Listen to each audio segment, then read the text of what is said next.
Okay, thank you. I think we might have a quorum here. I'm looking for fellow commission member Drew. Can you acknowledge your existence? We don't have them yet. Sorry, people. It's gonna get warm weather, the sun shines, and you know how Clevelanders are. We get all discombobulated. Then it rained. Imagine that. We do have a quorum, though. I confirmed that it's just intrusive. Okay. Coming up. It's coming up. Sure. How are you doing? Yeah. Okay. Longer story. Yeah. No, I'm good. Good. I'm actually gonna be off next week. Awesome. That's good. You have a Thanksgiving dinner at your home? Yes. That's what I have to prepare. I have to prepare all week for it. Yes. Oh, This is that's the first time we're hosting it, so. Prep time is always a killer. Yeah. Yes. So. Bless All his righty. The Eagles here. Just one of those things. Oh, no. It's falling as I'm getting here. Okay, I got rained on too. we have a quorum, so I'd like to call this meeting to order. Michael, roll call, please. I think we need to read the preamble Ooh. first. I'll go ahead, Okay. get us started. So good morning, good Friday, everybody. Good Friday before Thanksgiving. Thank you for being here. I'll read the preamble. In compliance with notification requirements of Ohio's open meeting law and section 101.021 of the codified ordinances of Cleveland, Ohio, 1976, notice of this meeting has been publicly posted. All boards and commissions under the purview of the City Planning Department conducts its meetings according to Robert's Rules of Order. Actions during the meeting will be taken by voice vote. Recusals from any vote due to a conflict of interest should be stated for the record prior to the taking of any vote. In order to ensure that everyone participating in the meeting has the opportunity to be heard, we ask that you use the raise hand feature before asking a question or making a comment. The raise hand feature can be found in the participants panel on the desktop and mobile version and activated by clicking the hand icon. Please wait for the chair or facilitator to recognize you, and be sure to select unmute and announce yourself before you speak. When finished speaking, please lower your hand by clicking on the raise hand icon again and mute your microphone. We will also be utilizing the chat feature to communicate with participants. The chat feature can be activated by clicking the chat button located in the bottom of the WebEx screen. Call-in users can unmute by using *6. Slide. All meeting activity is being recorded via the WebEx platform. These proceedings are also being live streamed via YouTube. All requests to speak on a particular matter submitted through proper channels have been considered. We've also received emails from those who have provided written comment on a particular matter. Proper channels for comments are listed below on the screen. Communication with members of this body must follow proper channels for consideration. Any comments received by Wednesday 12 p.m. deadline are collected by city planning staff and disseminated to the commission members prior to any scheduled meeting. Proper channels for public comment include sending an email to cityplanning@clevelandohio.gov, calling or leaving a message at our phone line, sending a letter or dropping off comments at City Hall at 601 Lakeside. Next slide. This is where we talk through our meeting procedures and how we proceed through items. So the chair will call each agenda item, and then each applicant will have the opportunity to proceed through their presentation. Each presentation should be completed prior to questions and comments from the commission in order to facilitate a smooth presentation. Once the presentation has concluded, the chair will ask the planning staff to summarize design review committee recommendations and public comments received. We spoke about the deadline for comments, which is noon on the Wednesday prior. Any comments received by the deadline are distributed to commission members prior to the meeting through Dropbox. Staff will also identify any members of the public present and scheduled to speak. Public comment is allowed at the discretion of the chair, and any individual providing public comment is permitted 2 minutes to speak to the agenda item in which they have interest. The chair will then request a recommendation from the staff. If applicable, the commission will begin deliberations and project review. And then finally, any commission member except the chair may make a motion at any point after an agenda item has been called. Thank you. Thank you. Good morning, all. I guess the meeting is officially called to order. Thank you. And our first line of business is to review and approve the minutes from the previous meeting. Mr. Chair, we have to. Oh. In my mind, we already did that because, go ahead, I'm sorry. Anthony, Present. Booker, Present. Curry, McCray Scott, Present. Sergeant, Present. Slight. Mr. Chairman, we have a quorum. Okey-dokey. Thank you. Now we can officially begin. Thank you. First line of order is to review and approve the previous minutes of the last meeting. Motion to approve the minutes. Have you reviewed? Everyone reviewed? Yeah. Motion to approve. A second. Michael, roll call, please. Anthony, Yes. Booker, Yes. McCray Scott, Yes. Sergeant, Yes. Thank you. First item on the docket is a lot split, West 30th Street, in Ohio City. The applicant here to present. Mr. Began, go ahead, sir. Good morning, everybody. Paul Began, Began Architectural Design, here representing Burgess Home Performance, who is the developer and contractor for this particular project. This is south of Lorraine at the corner of Monroe and West 30th Street. The request is to simultaneous lot consolidation and then split so that we can redevelop these parcels as we've kind of shown in the drawing that's up on the screen right now. So infill housing in this neighborhood. I think this actually was reviewed when we still had HDRS, which was not that long ago, and approved. So we've been through the design review process, and we're happy with the layout and design of these infill houses in this neighborhood. Staff. Yeah, can we proceed through the rest of the slides, just so. Oh, sure, no context? No problem. Some context photos, and then here is the final consolidation, what it needs to be. So basically what has happened is the farthest right property actually went farther back. And so it's taking that property, cutting it off so that the parcels that are on Monroe can extend a little bit farther back so we can get those houses on the Monroe side. That's really the extent of why we're switching the property lines. Thank you, Director. Any staff comments? While these are, below the 40-foot frontage, we believe it follows the pattern of the development in the neighborhood, and eager to see the infill housing in these vacant lots. Commission members, any comments? I do have a question, Director. Sure. Since it's just under the required square footage or area for the lot, does it require a variance as part of this process? Question, Mr. Began, have you had to go forward for variances? Shannon Leonard also has her hand raised as well. I don't think we have had to do that. I know that they have been reviewed for zoning, and if, I can't remember, because we're doing some across the street as well too, a similar project for 5 additional houses directly across the street. Each one of them has been assigned actually to different plans or bureau, which has been a nightmare. So I can't tell you exactly which houses have been through, but half of the houses on the 2 projects have already been reviewed and approved for zoning. A couple of them have needed to go for variances. Those are in process or have already been approved. Ms. Leonard, Yes, I was going to say, Yeah. Mr. Chair, Ms. Leonard. I saw your hand was raised. Good morning, Chair. Shannon Leonard, Chief Zoning Planner. So the approval of the substandard lot is the purview of city planning. They wouldn't need any variances if you approve the lot split.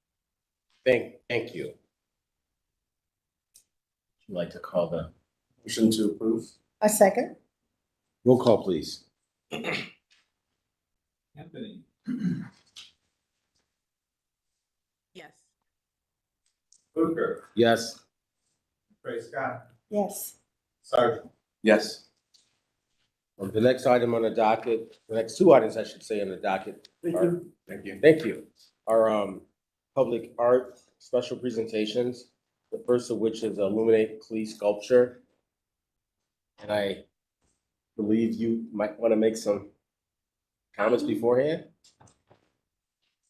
Tara Petras, Public Art Coordinator. I'm gonna let, I'm gonna introduce it, but I'm gonna let, Drew, I'm sorry, Alex do his presentation, and then I'll make some comments. But, this project was approved at Downtown Flats Design Review, yesterday with conditions to, give heavy consideration to moving the, sculpture south from where it's shown in this presentation. But I am going to let Alex do his presentation and then I'll further comment. We did get, an email of support from Councilman Kerry McCormick. Thank you, Ms. Petrus. Please proceed. Very good. Alex Harnotes, Director of Destination Development for Destination Cleveland. The project that you'll see in this item is part of the larger Illuminate CLE project that we've got going on from now until next August to bring additional light and public art to downtown Cleveland. So you've seen some of the demonstrations on Public Square. This sculpture is a small but important piece of that overall project. So if you advance next slide. More on the overall Illuminate, you can go ahead. This is another piece that you'll see hopefully in the coming months that's related to public art and Illuminate. We're still looking for a home for these badge sculptures. We hope to put 3 of these in areas around downtown, particularly along St. Clair Avenue, where they're visible from the new front door of the convention center. And I'll talk about why that's important, I believe, the next slide. So we've identified this corner of West Mall and Rockwell out in front of the Key Tower as a really key location for public art and wayfinding with the changes coming to the convention center. So as you probably know and you've reviewed in their process, the new front door is going to be the one St. Clair door in the building that was formerly known as the Global Center. And the challenge, there's a lot of good things about using that as the front door, but one challenge is that you can't make a visual connection to Public Square from there. But you can make a visual connection to that corner in front of the Federal Bank and in front of Key Tower. And from there, you can see Public Square, you can see Terminal Tower, you can sort of get oriented to find your footing in the rest of the city. So to be able to say to someone coming out of that new front door of the convention center, go to this piece of public art, and then you'll be able to find Public Square, is something that in our review of the convention center district, if you will, seemed to be very important. Go ahead, please. This is the context. We're across the street from Mall A, and I think we'll get looks up and down the street here in the coming slides. Yep, looking north towards the lake, and you can see the corner where that new door, it's not a new door, the door exists now, but the new front door of the convention center will be just beyond the Marriott entrance. And then looking north, as you can see, you run right into the Federal Building, but you can peek around that corner, you get Terminal Tower, you get Public Square. Now you're grounded in the center of the city. You can find transit, you can find your way to Euclid Avenue, find your way to the warehouse district, all those good wayfinding things. Go ahead. So the particular site that we've proposed is at the corner of West Mall and Rockwell. It's in the public right of way, but it's out in front of Key Tower, which is owned and operated by Millennia. We have, in discussions with Millennia, we cited this as close as possible to that utility pole because we need to get underground power to it. The sculpture that you'll see in a moment is internally illuminated. And so we've got a lot of experience doing this with our wayfinding maps. We've moved it close to that power source because it's less concrete we have to break up and replace. You know, less of a conduit run, all those things to get us that power that we can integrate into the sculpture so that it can be internally illuminated without any overhead wires, which we wouldn't do. Go ahead. Just another look at the footprint there.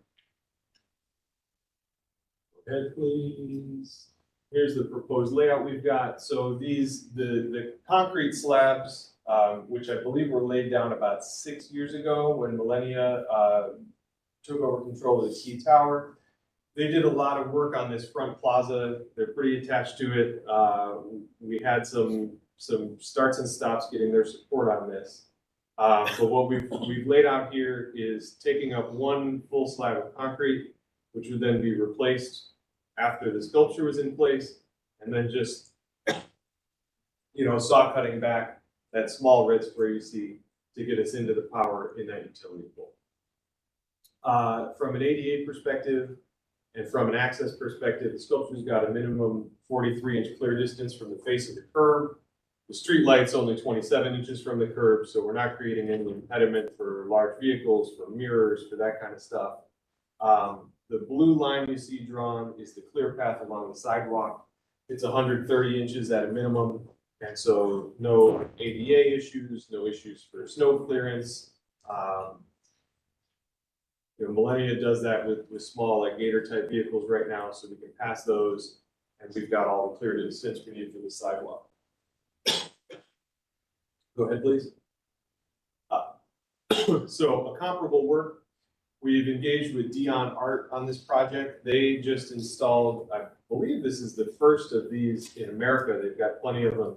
This is a company that moved from Ukraine to Cleveland in the last about 18 months. They've done a lot of these internally illuminated steel cut polygons around the world, but primarily in Ukraine. The first one in Cleveland, if not in America, is now out in front of 55 Public Square. It's got a little bit, of a commercial for the building, for K&D, who's the operator of the building.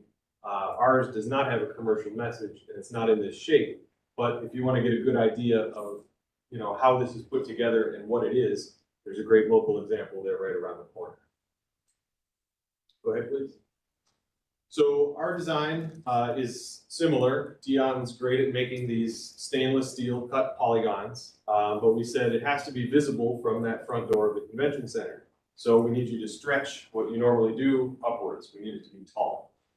So it's just short of 10 feet tall, and it's more linear, more vertical. Those top faces have Cleveland essentially cut into the steel in various fonts that we use in our out-of-market branding. And then the bottom half has a geometric pattern, which if you flip to the nighttime view, you can see nicely projects along the sidewalk, bringing this into the whole ethos of the Illuminate project. They gave us an alternate with the benches. Millennia said they prefer not to have them. We don't mind either way. The thing that we need here is the landmark, again, for that visual connection and the wayfinding. So the essential piece here is the big polygon. Go ahead. So dimensions, it's just under 5 feet wide at its widest point. And like I said, it's just short of 10 feet tall. So it's good and visible, but it's not wide enough to impede any sidewalk access there. And I believe we've got the engineered drawings, stamped drawings after that. That is essentially my presentation, unless you have very technical questions that these drawings can answer. Thank you, Ms. Petrus. Thank you. I did, put to add that they did meet with PetBot at the end of August, which, informed some of the placement of the sculpture.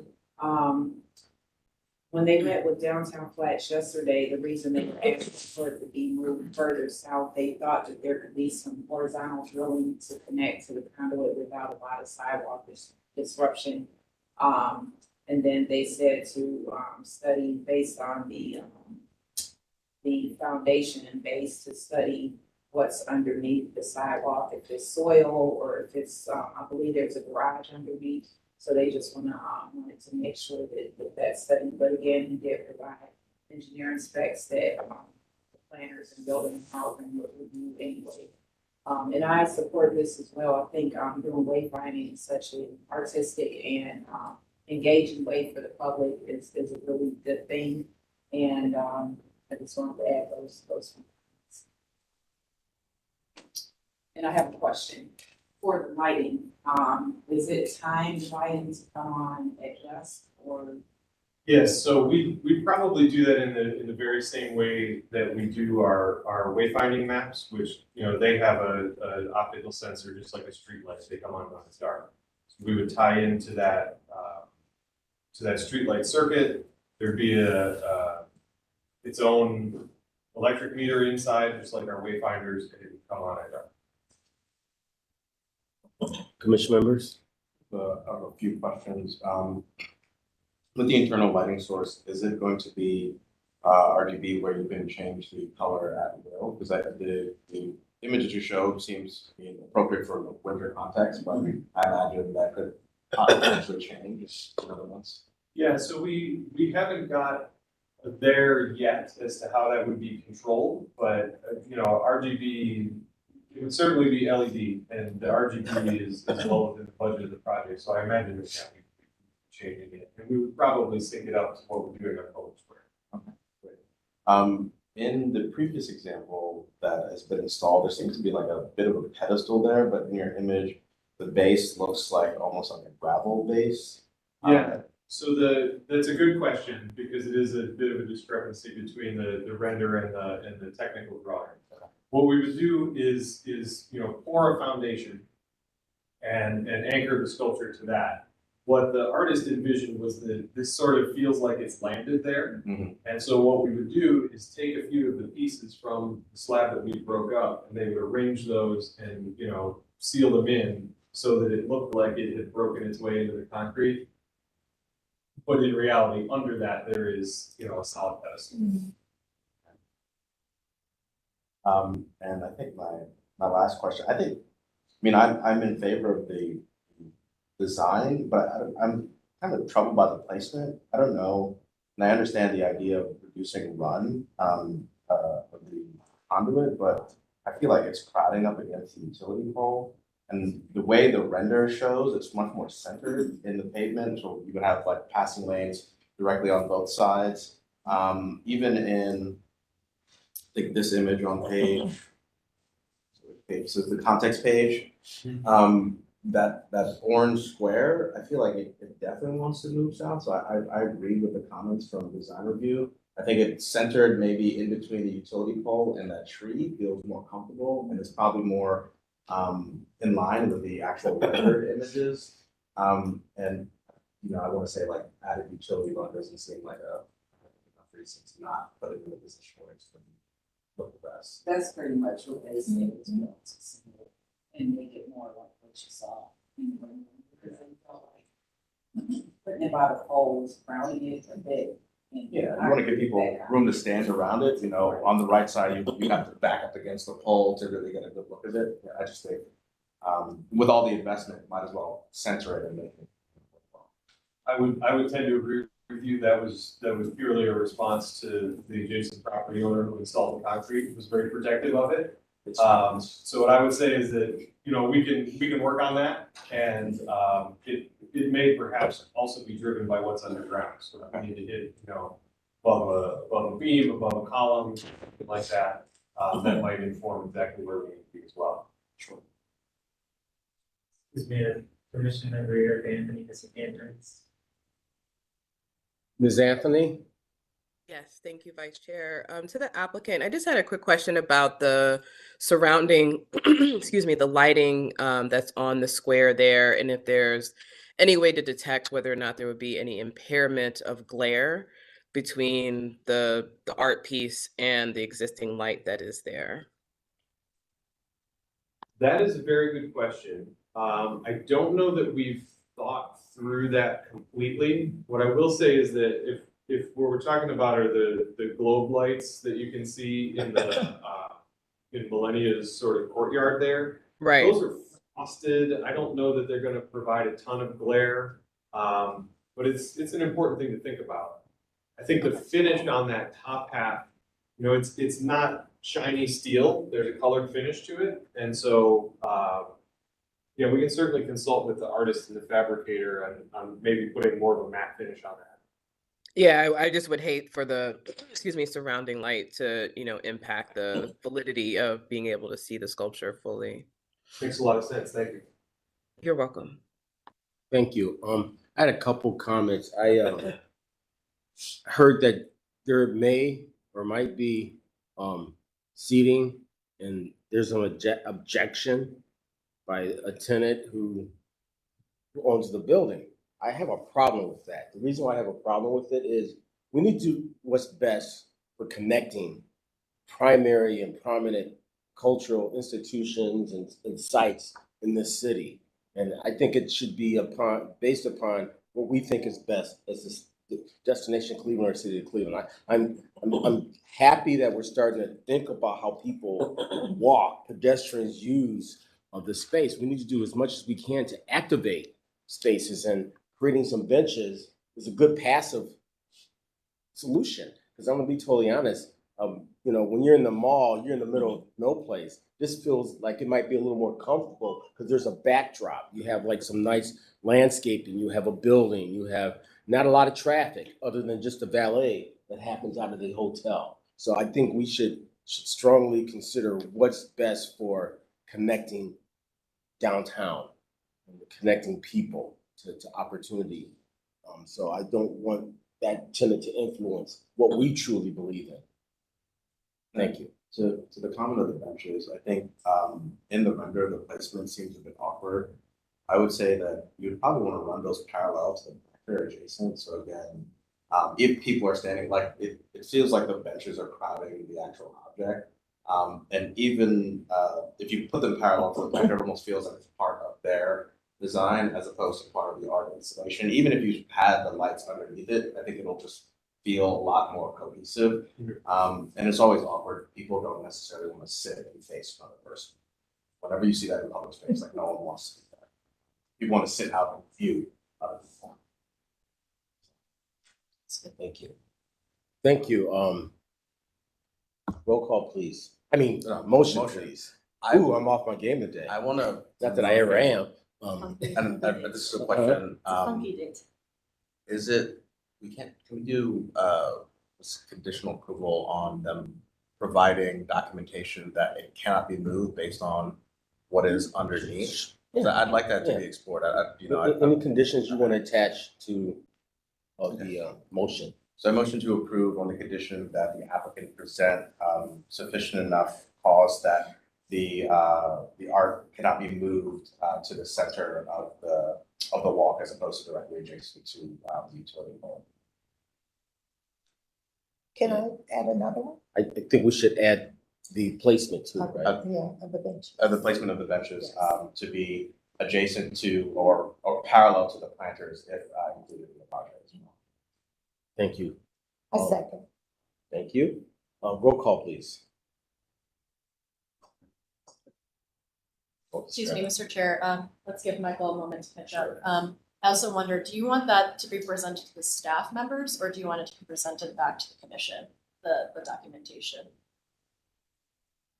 Staff on this. This is It would be you. Yeah. Well, I trust you. So. Okay. Thank you. It would be our team, it would be Tara and I. Yeah. Thank you, Director. Michael, are you ready? Do you need, would you like to repeat the motion just for the record, the motions? Okay. Okay. Anthony, Yes. Booker, Yes. Craig Scott, Yes. Sargent, Yes.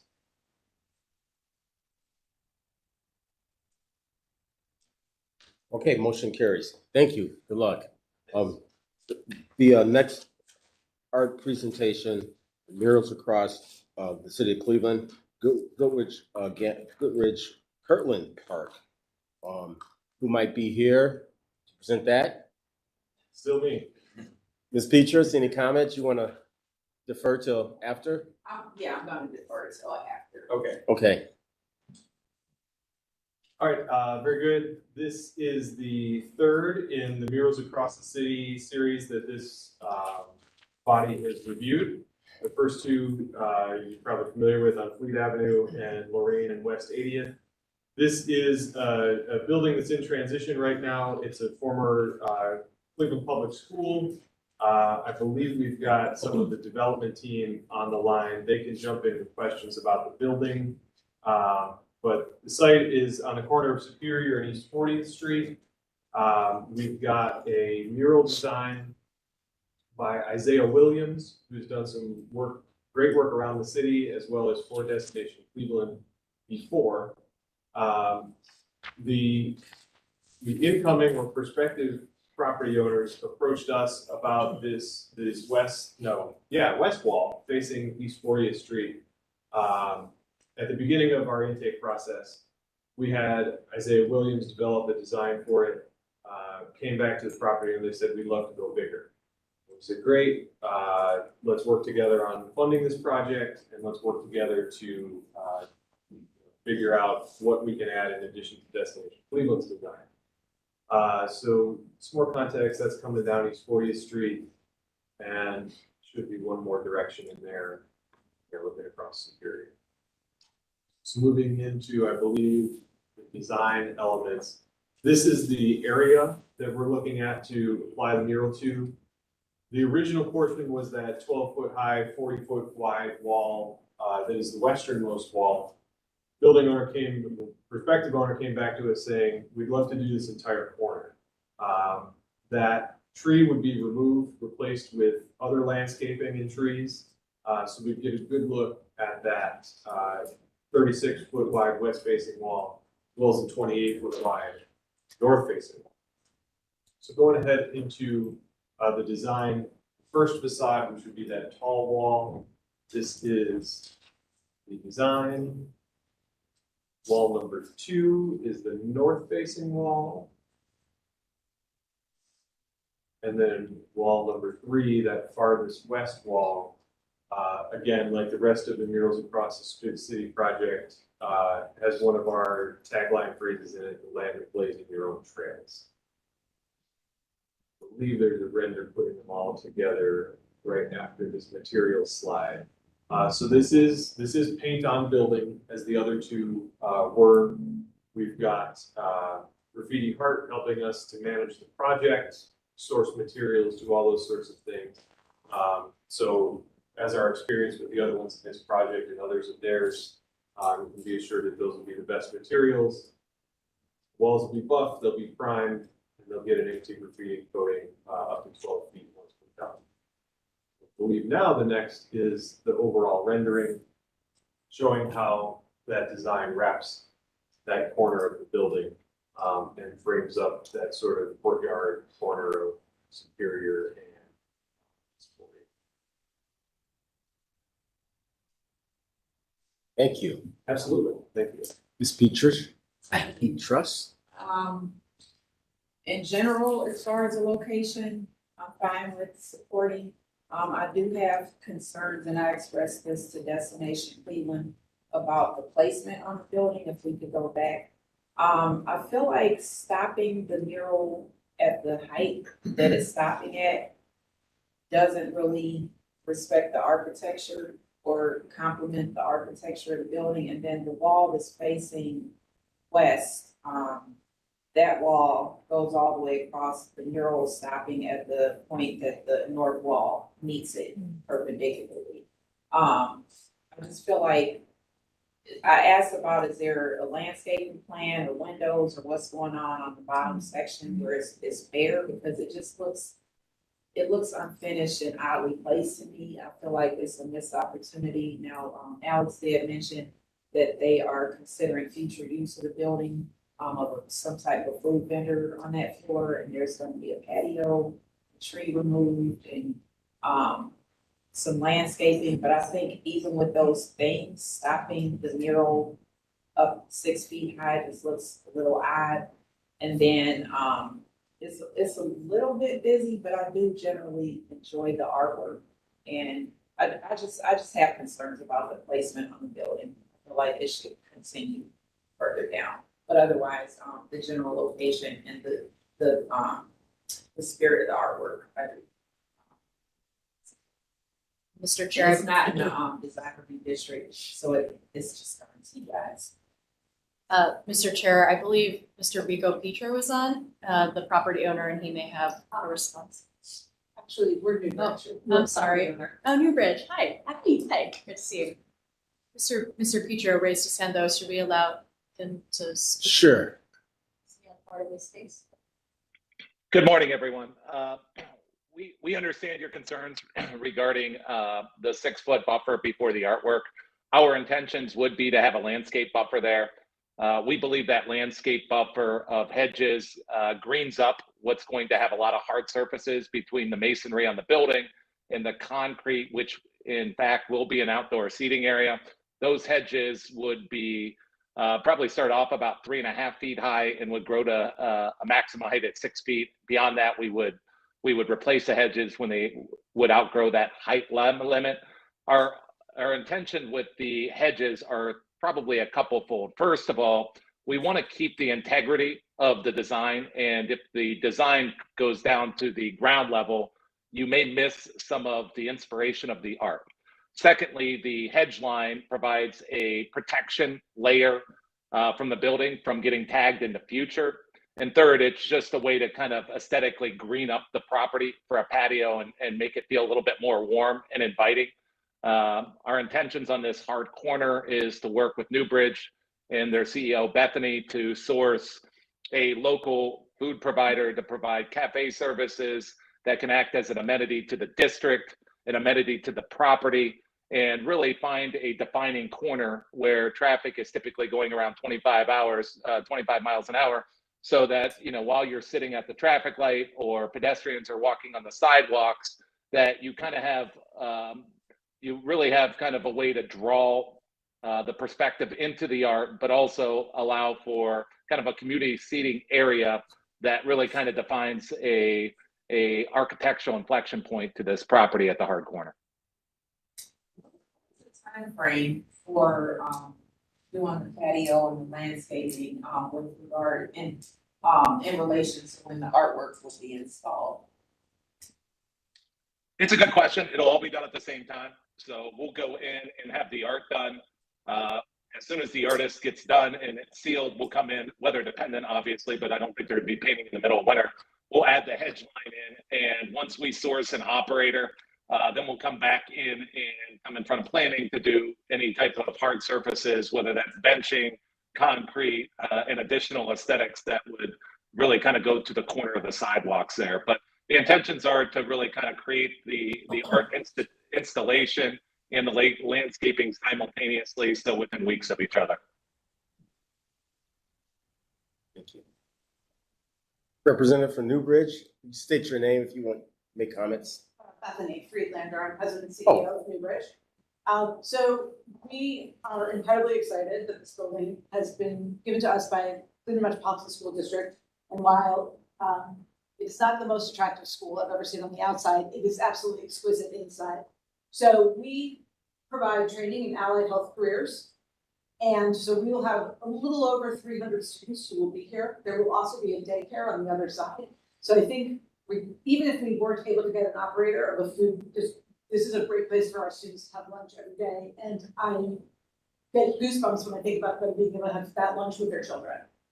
So this is incredibly important, I think, to sort of warm up this side of the building. And our board has also looked at the art and loves the design. And I appreciate your comments, but I actually do think that Rico is right, that the greening below it and protecting it, because the piece that's the furthest north, just like, we want t-shirts made. It's so beautiful. Thank you. Oh, commission members. I have some reservations of removing, you know, a rather large tree on the basis of, you know, artwork behind it. I'm wondering, when you do approach, you know, a designer, potentially a landscape architect to do the design of that patio space, there's been some consideration, one, with just limiting the tree up. It seems already large enough itself that, like, if you lift it up to the height, that the horizontal branching wouldn't impede with the mural. It'll still go taller than that and still provide shade. Also, again, with the idea that there's going to be a patio space where people are going to be eating, it seems like that tree is providing a lot of shade to that space. So on hot days, it seems like, you know, cutting off your nose to spite your face kind of thing.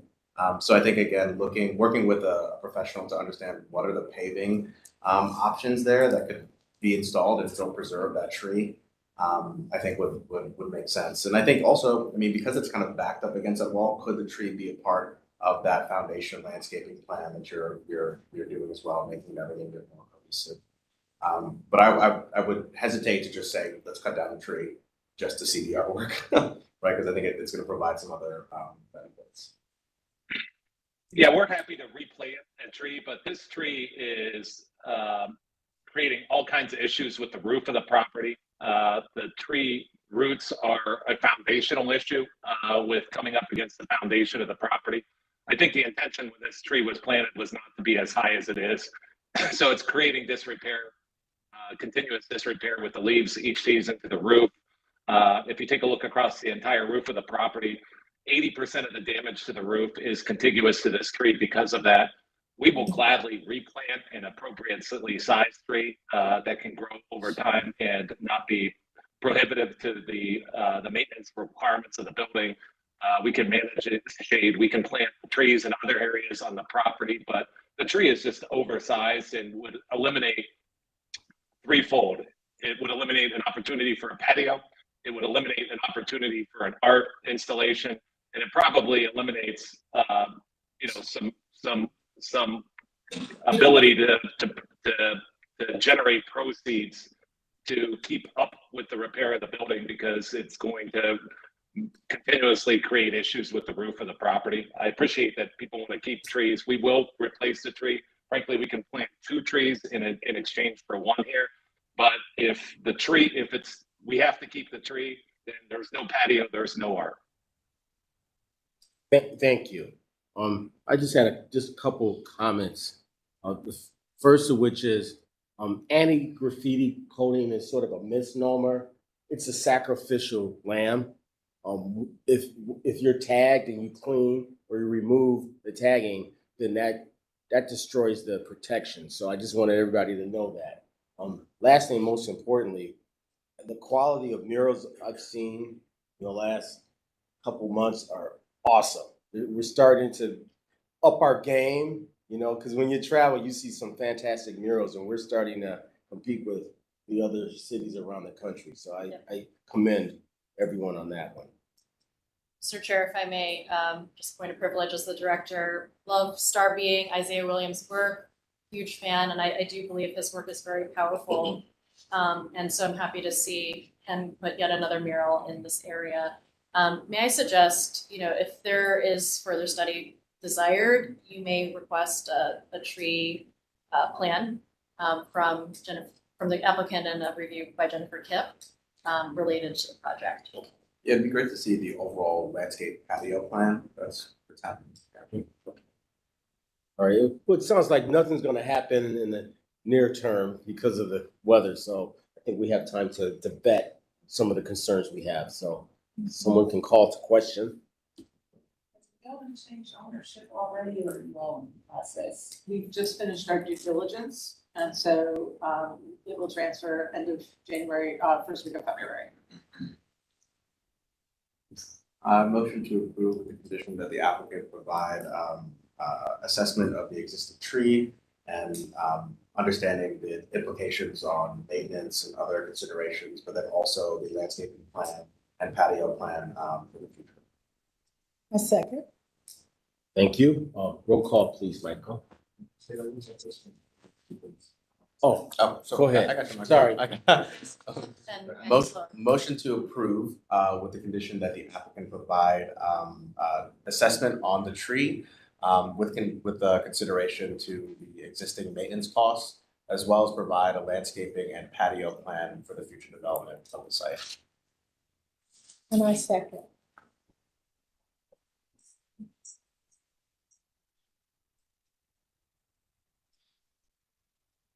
Anthony, Yes.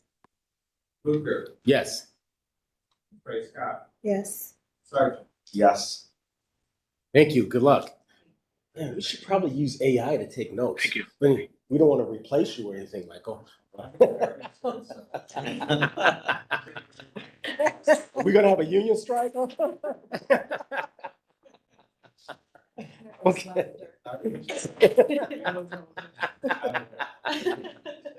All right, next, item on the docket are a series of, design review.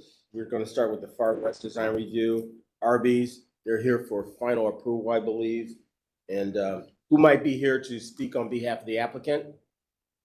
Hello, my name is Matt Yonda with CESO, representing Arby's today. Okay, I need to swear you in. Do you solemnly swear to tell the truth, the whole truth, and nothing but the truth for this matter, now in hearing under the penalty of perjury? Ooh, I do. one day I'm gonna memorize that. Okay, proceed, sir. Oh, thank you. Well, good morning. As stated, my name is Matt Yonda with CESO, here today representing Arby's for the proposed project here at 1421 West 117th Street. And for those of you that are unfamiliar with location, it's located just south of the existing Pizza Hut building.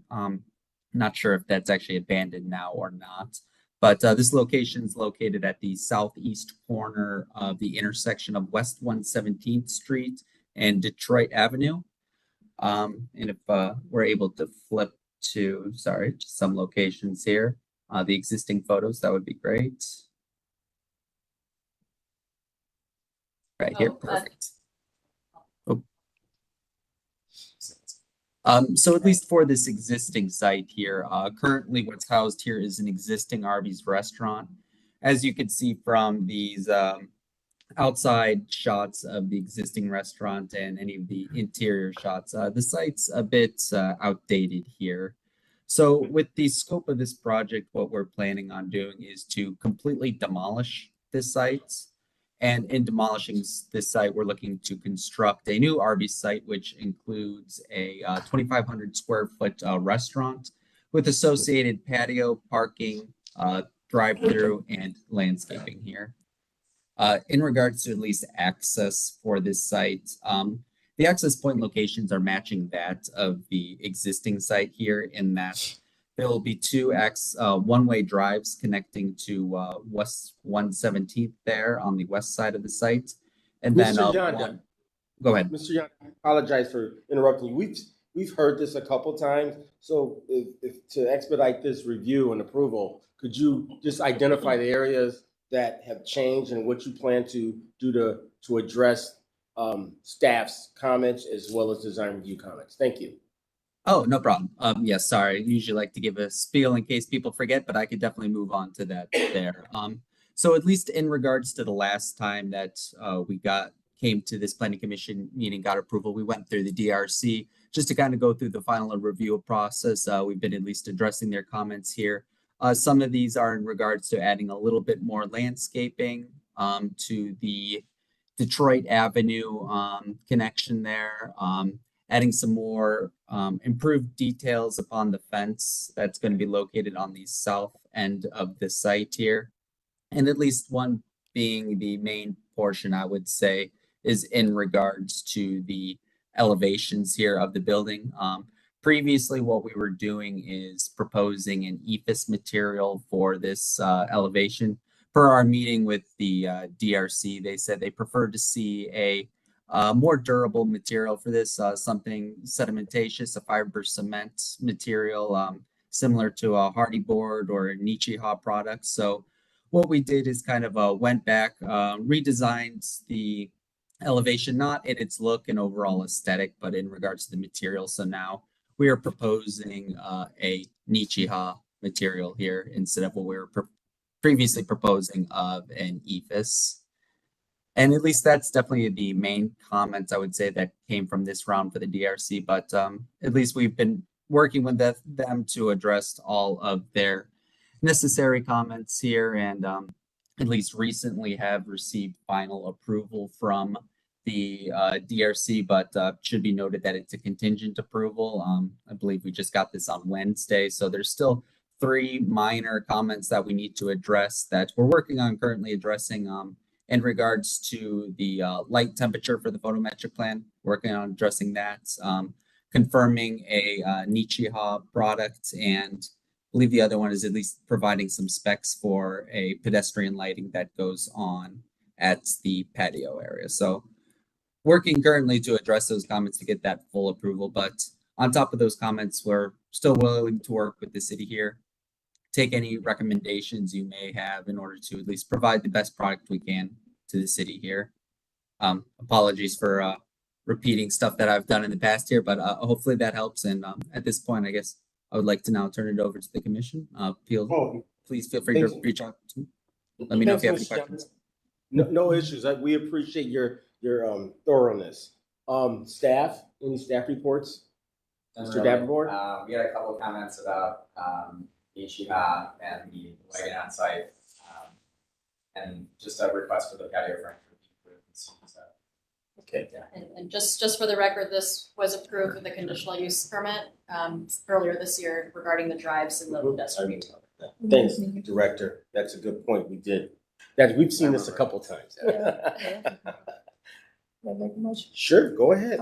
I'd like to make a motion for approval with the conditions set by the Far West Design Review for the final Machiha spec sheets, the on-site lighting, and the patio furniture.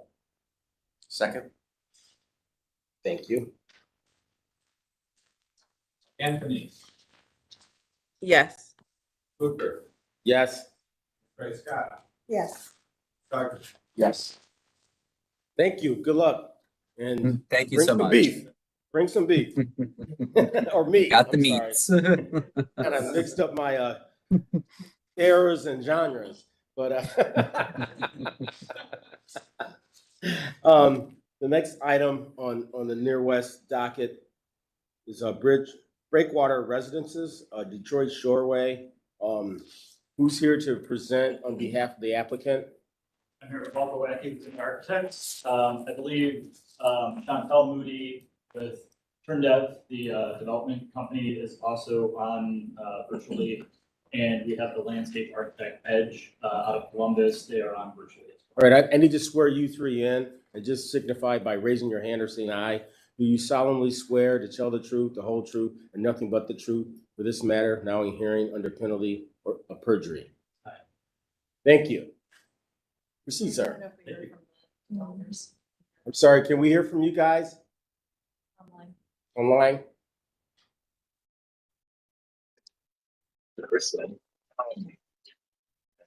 Yes, I do.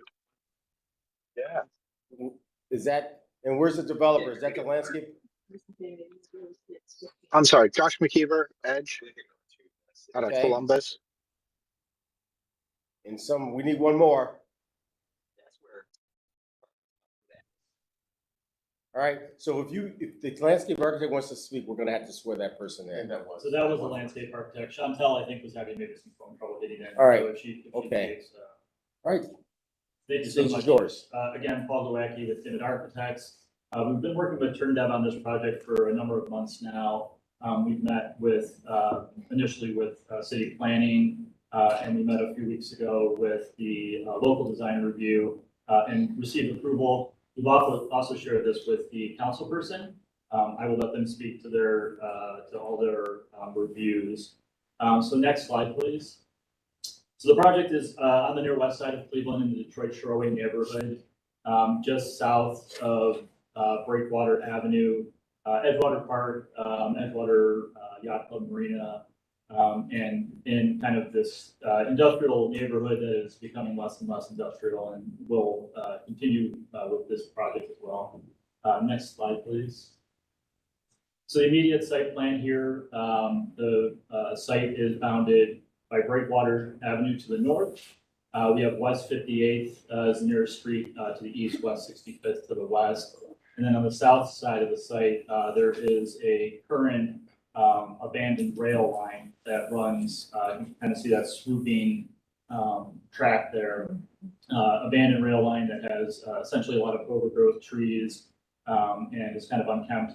There is some discussion about that becoming a trails type of program where that could be actually a great amenity for the project to connect up to Edgewater. Then obviously Herman Park to our south, another amenity to the project.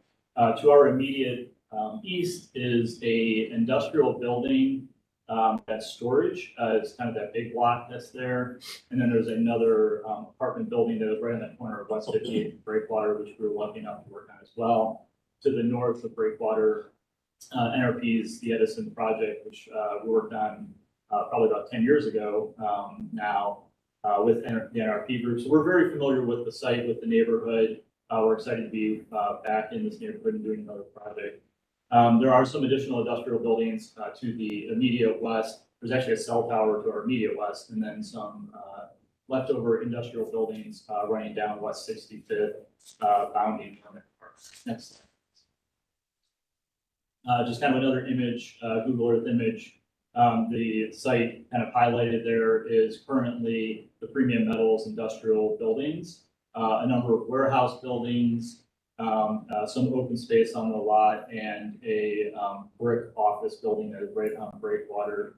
And then you can kind of see some of the scale of the neighboring apartment buildings to the north on with the Edison, and then just the scale of some of the additional buildings around us. The apartment building that's shown just there on the corner of West 58th and Breakwater is actually constructed now, is a 4-story building. Next slide. Just some images around the site. So kind of in the center is our site, and then kind of all the views looking north towards the Edison down the street. So the Edison on the north side has some apartments, some townhomes, and a sidewalk with kind of all the apartments like walking out onto it. To the immediate right of the center slide is that apartment building on the corner of West 58th and Breakwater, and then some townhomes that are bounding Hermit Park to the lower right corner, and then Hermit Park obviously to the lower left there. Next slide. So yeah, just another couple aerial views around the neighborhood. The Edison to the north, Hermit Park to the south. Next. This is just a slide to speak to the zoning requirements. Essentially, we are looking at this as a by right development. There is a small portion I'll show you on the site plan to the very southwest, where there's a little bit of an encroachment on the rear yard lot line. And that's just a function of how the rear yard is calculated as a percentage of the depth of the lot.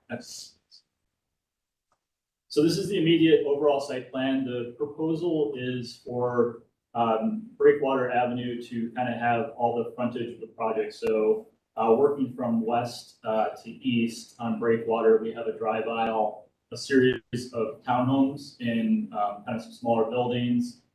We have received some comments on that from the local design review I'd be happy to speak to, and we're already starting to address some of those. And then the apartment building, which is the kind of larger T shaped building there. We are proposing putting some surface parking immediately behind those townhomes. So kind of getting those off the street, really fronting Breakwater with a lot of activity residentially.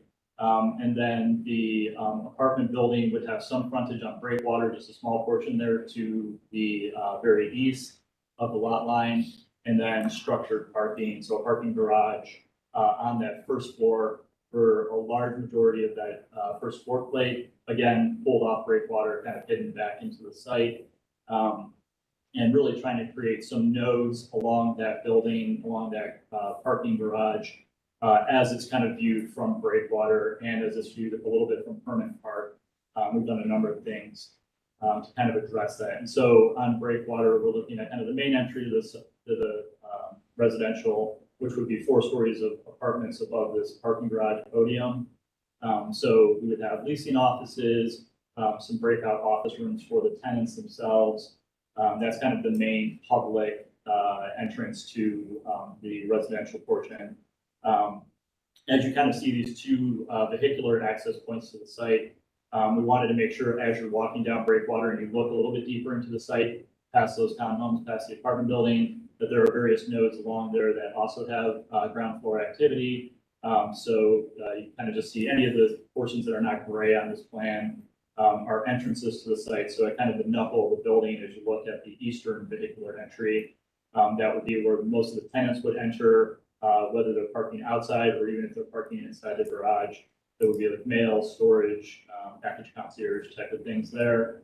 And then the very far west of the site, you know, we know that this site has kind of that great amenity of Edgewater. We want to really create that connection from this building over to there, take advantage of this hopefully potential trail that might be coming. And so we have another node of activity there that we're looking at as bike storage and also kind of like pet amenities. So pet cleaning areas, but a place where they can kind of come in and then go over to Edgewater and kind of come back from there. On the south side of the building, fronting Herman Park is where we kind of have our major amenities for the building, club rooms, fitness areas, a large pool and pool deck area, a lot of like outdoor amenity space there.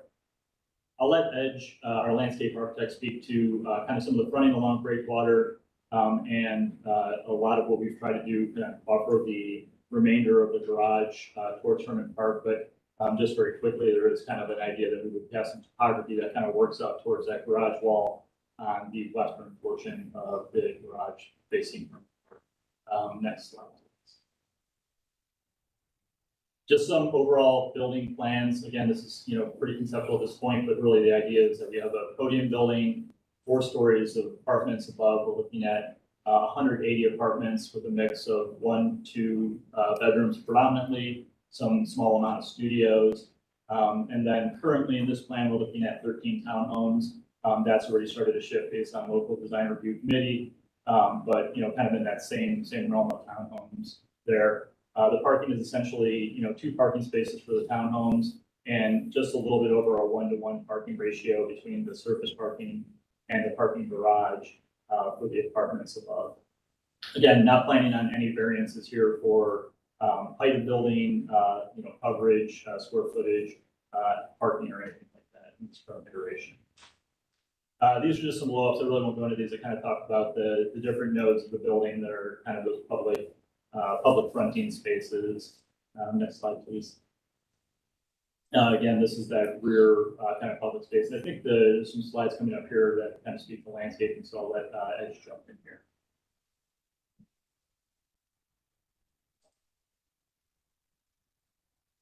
Is that Josh? Yeah, Josh. Yes, Josh McKeever with Edge in Columbus. Okay, proceed, please.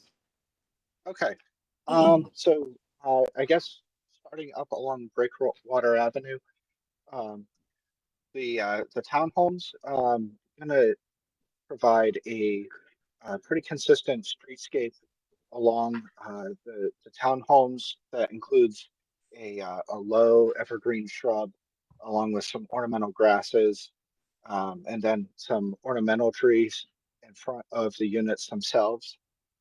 We are showing street trees along Breakwater Avenue.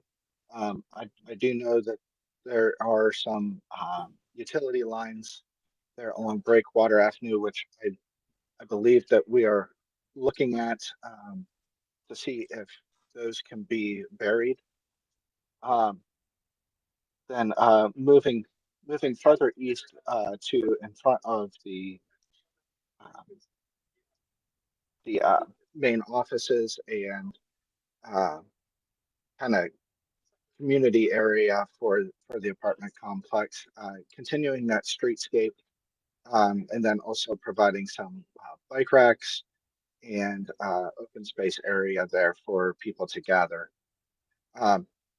Down on the other side of the parking lot, screening kind of the facade of the larger apartment building, we're providing some upright trees and some taller evergreen shrubs as well to kind of hide just the blank wall. Then in the rear, kind of facing the park, we are showing to add some topography and some trees and ornamental trees along kind of the west side of the building to kind of tie some of the landscape back into the building, so it's just not a flat ground plane all the way up to the building. On the pool deck, we're showing a turf area that can be programmed to have activities such as cornhole or even more lounge space for for lounge chairs for pool users. Surrounding the pool, going to provide a decent buffer of landscape materials, um, a pretty diverse set of landscape materials, everything from ornamental grasses to large flowering shrubs. And then moving further east, um, on the kind of the southeast corner of the building, we're showing another artificial turf lawn that could be used as like a yoga lawn or another programmable space for the apartment users. Thanks, Josh. Next slides. I think the next couple slides are, these are all landscapes. You can kind of scroll through these. They're just more descriptions of what those plants could be. And then just some lighting, that we are looking at, parking lot lighting, obviously low level lighting for any paths that would be on the site, in terms of like bollards, some fencing there. Next slide, please. Just some inspirational images of how that kind of that pool deck area and some of the furnishings and just kind of display items that can happen back there. Next slide, please. These next two slides are just kind of a checklist item for the Northeast Ohio Regional Sewer District. We'll have the civil engineer talk about these in some of the later meetings we have with you all. Next slide, please. So looking at, architecturally, as we were starting to work through this, there's really this interesting office building that kind of remains from Premium Metals. Obviously, the site will be kind of a clean slate once we get into it with the industrial uses that are there currently to be cleaned up.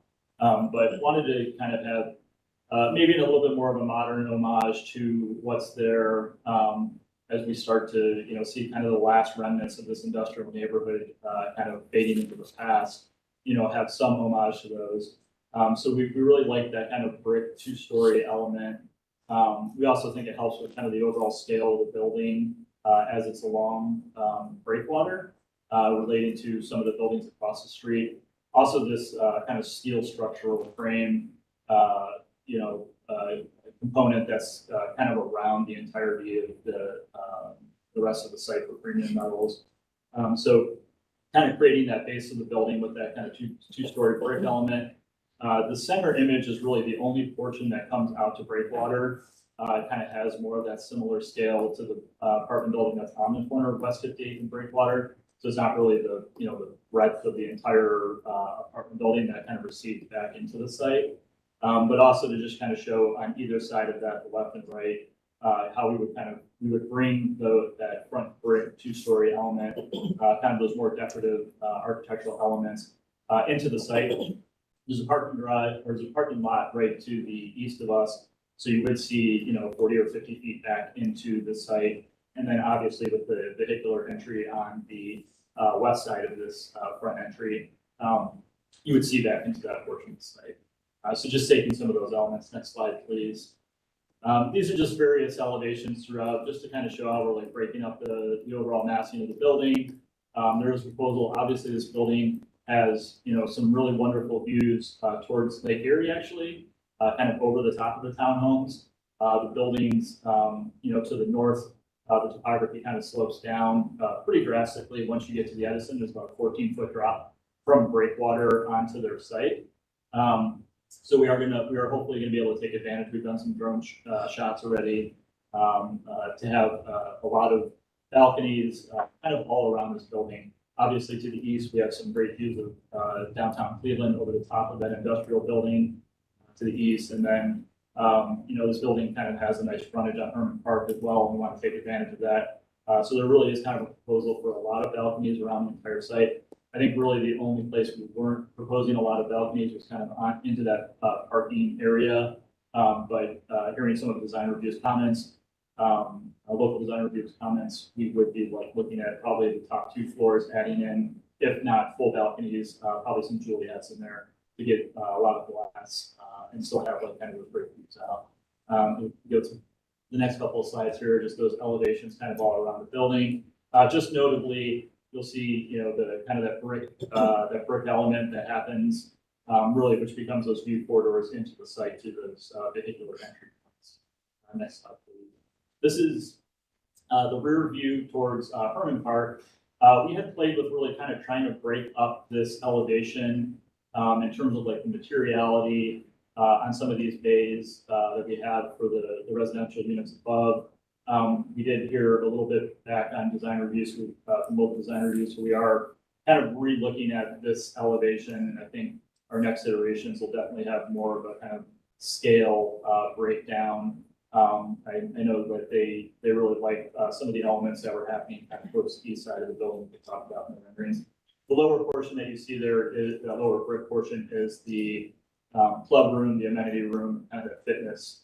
Again, really trying to create that connection to Herman Park, even on the first floor of this building out towards there, even having some physical connections, some gateways. Next slide.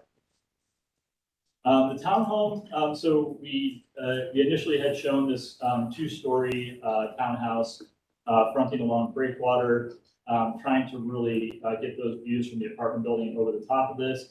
Local design review felt pretty strongly that I think the scale, and we'll see it in some of the long elevations along Breakwater, that this maybe felt a little bit too small, too diminutive to the apartment buildings that are happening there. So we have actually already relooked at this and are looking at like a three-story townhouse, kind of in a similar language to this stuff. What they really did like about this townhouse concept was that first floor living space to really activate breakwater, which you don't see in a lot of townhomes. A lot of these three-story townhomes have that bonus room on the first floor that really just ends up being dark a lot of times. And so we do want to try to keep that concept in some way as even we move into a three-story concept to really activate breakwater. Next thing. This is kind of just the overall Breakwater Avenue elevation. So you can kind of see the apartment building, the townhomes, again, as they were mentioning, they seemed a little bit diminutive, so we're kind of bumping those up. But also seeing the existing apartment building at the corner of West 58th and Breakwater, and how this kind of, the new apartment building kind of fits into the scale of that, stepping it up into the middle of the streetscape, and then kind of stepping it back down with the townhomes. Next one, please. Just some initial conceptual renderings. Again, we had talked about, that kind of base brick element from the pre-existing building, and then kind of some of those similar materials of corrugated metal siding, a lot of balconies, obviously probably in the aluminum hung balcony style. Also this kind of structural frame. We did have a little bit of conversation about that with the local design review, so I think we're going to be reimagining that maybe in a less industrial fashion and maybe just a little bit more refined, even from this plan here. But just, again, I think this really kind of emphasizes the size of those townhomes that will be able to be increased. Next slide. Just a view of those townhomes looking down Breakwater. You can kind of see the apartment building in the very background, and then the existing apartment building in front of West Breakwater there. Next slide. So here's a rear view, kind of an aerial, if we're floating above the park.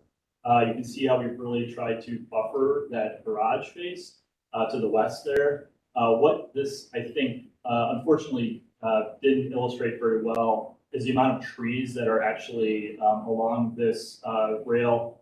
We've kind of taken that artistic impression of putting that path in there. But we've been down into that path area. There's some actually like mature growth trees in there that we would be looking at hopefully keeping. And we do really feel like that's going to help kind of buffer the scale of this building towards Herman Park. And I think it'll really kind of create that layering effect from Herman across the path and onto this site. Just notably on this one, local design review really kind of, and I mentioned this earlier, the kind of that wing, that gray and white wing to the east, the southeast there, they kind of appreciated the scale of that massing, that blocking, and wanted to really see that come across the rest of the facade rather than kind of chopping it up how we did. So we're going to be looking at that. I don't know that we've come to a conclusion about what that wants to be, but definitely in studies for. Next one.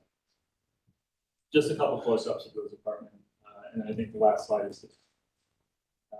This is actually a good slide for really showing how like these vehicular entries where you can kind of see into the site as you're walking down Breakwater. You're not looking still even there into a blank garage.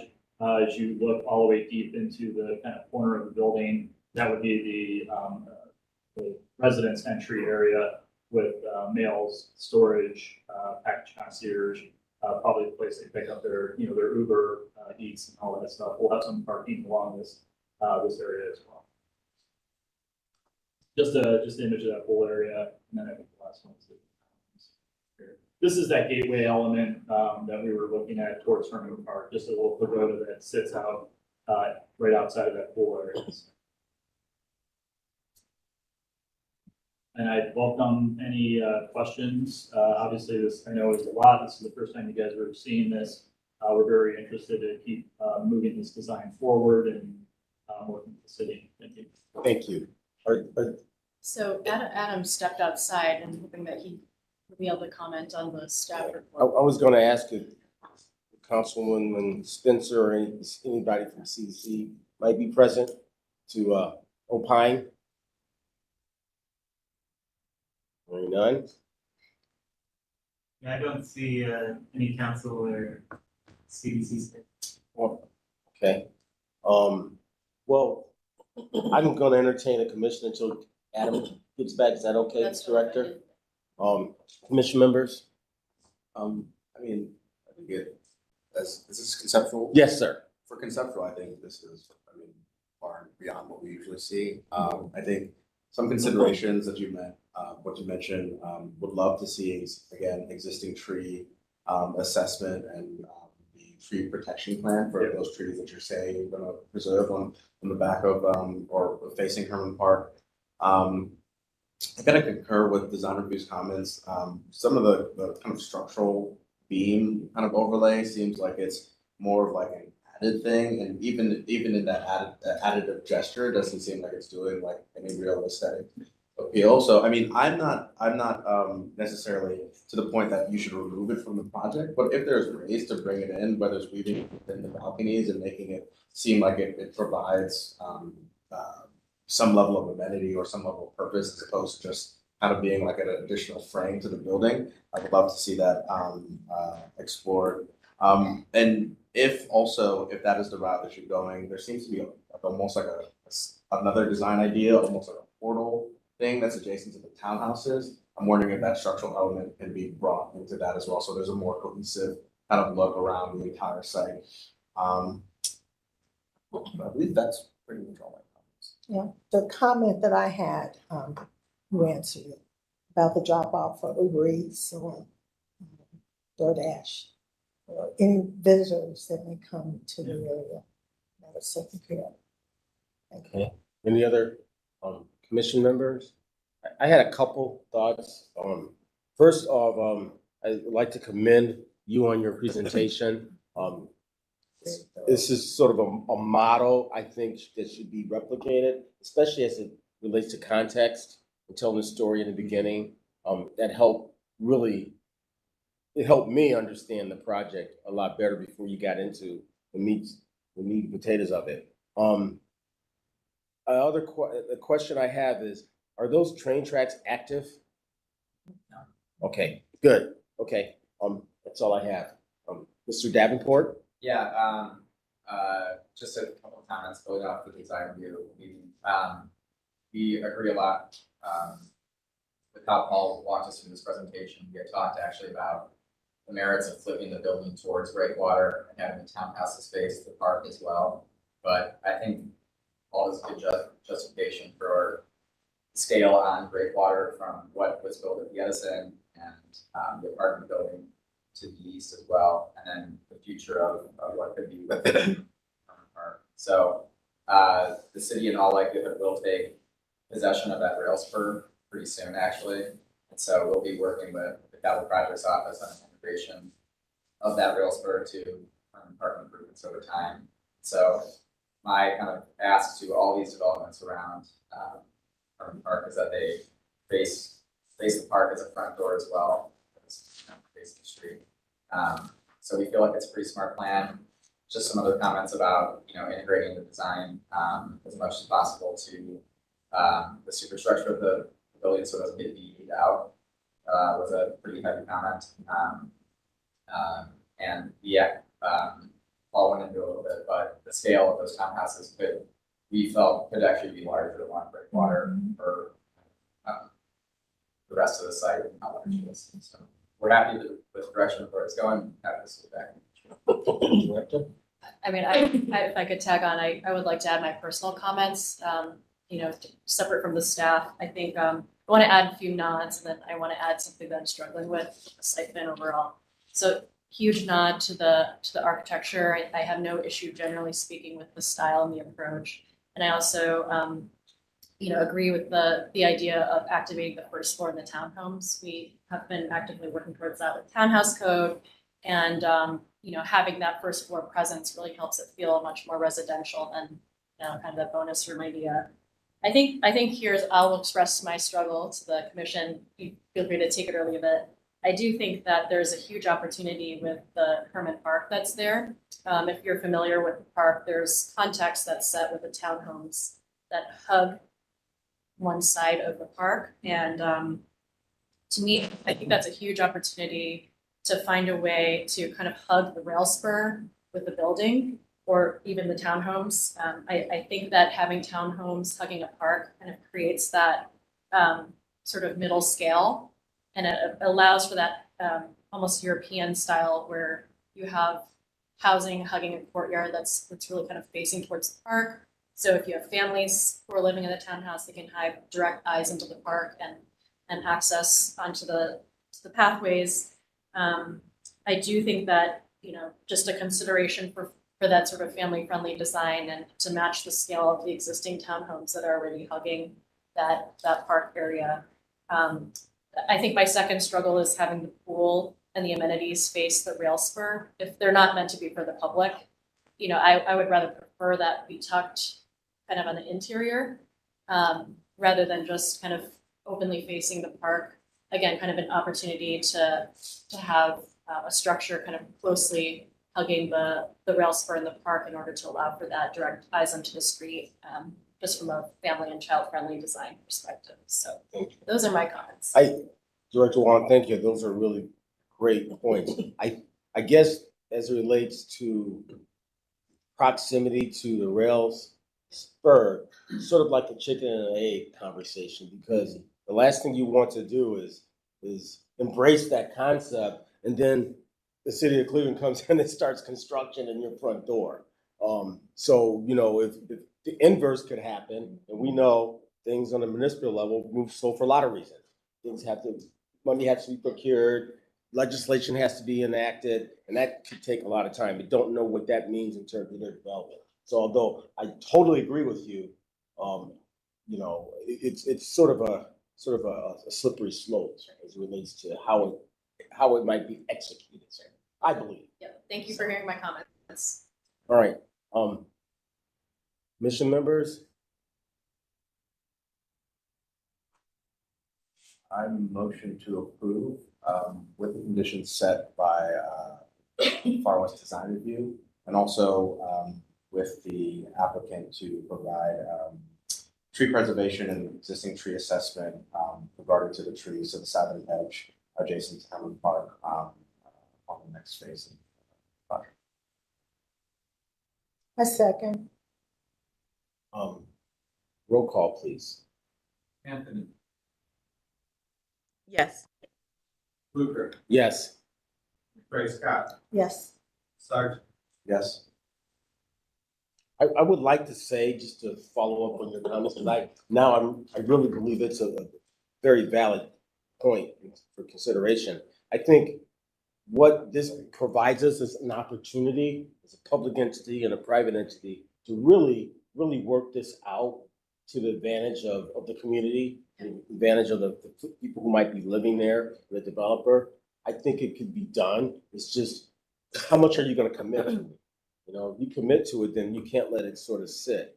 And I think this is a classic opportunity where it's going to be a win-win for everyone if we can pull this off. So I know the developer could not get on today, but they have had some very good conversations, I know, with Adam and Jenny, and they're really committed to really not this being a separate project from Herman Park, but really having that connectivity. They've talked about a dog park even on their, like being able to, even encompass some of that into their scope of work, so. And another thing, and this is my pet peeve, two pet peeves, accommodating electric vehicles, because I own one. And also, I think we should start mandating, we can enact some sort of dialogue around accommodating all modes of transportation. I see a beautiful parking lot and every space was full. I saw that in the rendering. But, I didn't see any bikes, I didn't see any scooters, we need to start embracing this culture. If you go to any other city, even if you're out of the country, I was in Bermuda for all places, and it's a small island, but, they accommodate that in the infrastructure. And no matter where you go in this country, I know we're getting there, but I think we should really start embracing the fact that folks really love to get on their bikes and really love alternative solutions. Michael, I have a question. Since the motion has passed, we can't introduce anything.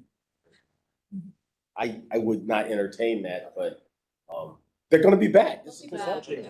So I think just important. This is a prime example where we can actually pull all that we believe in.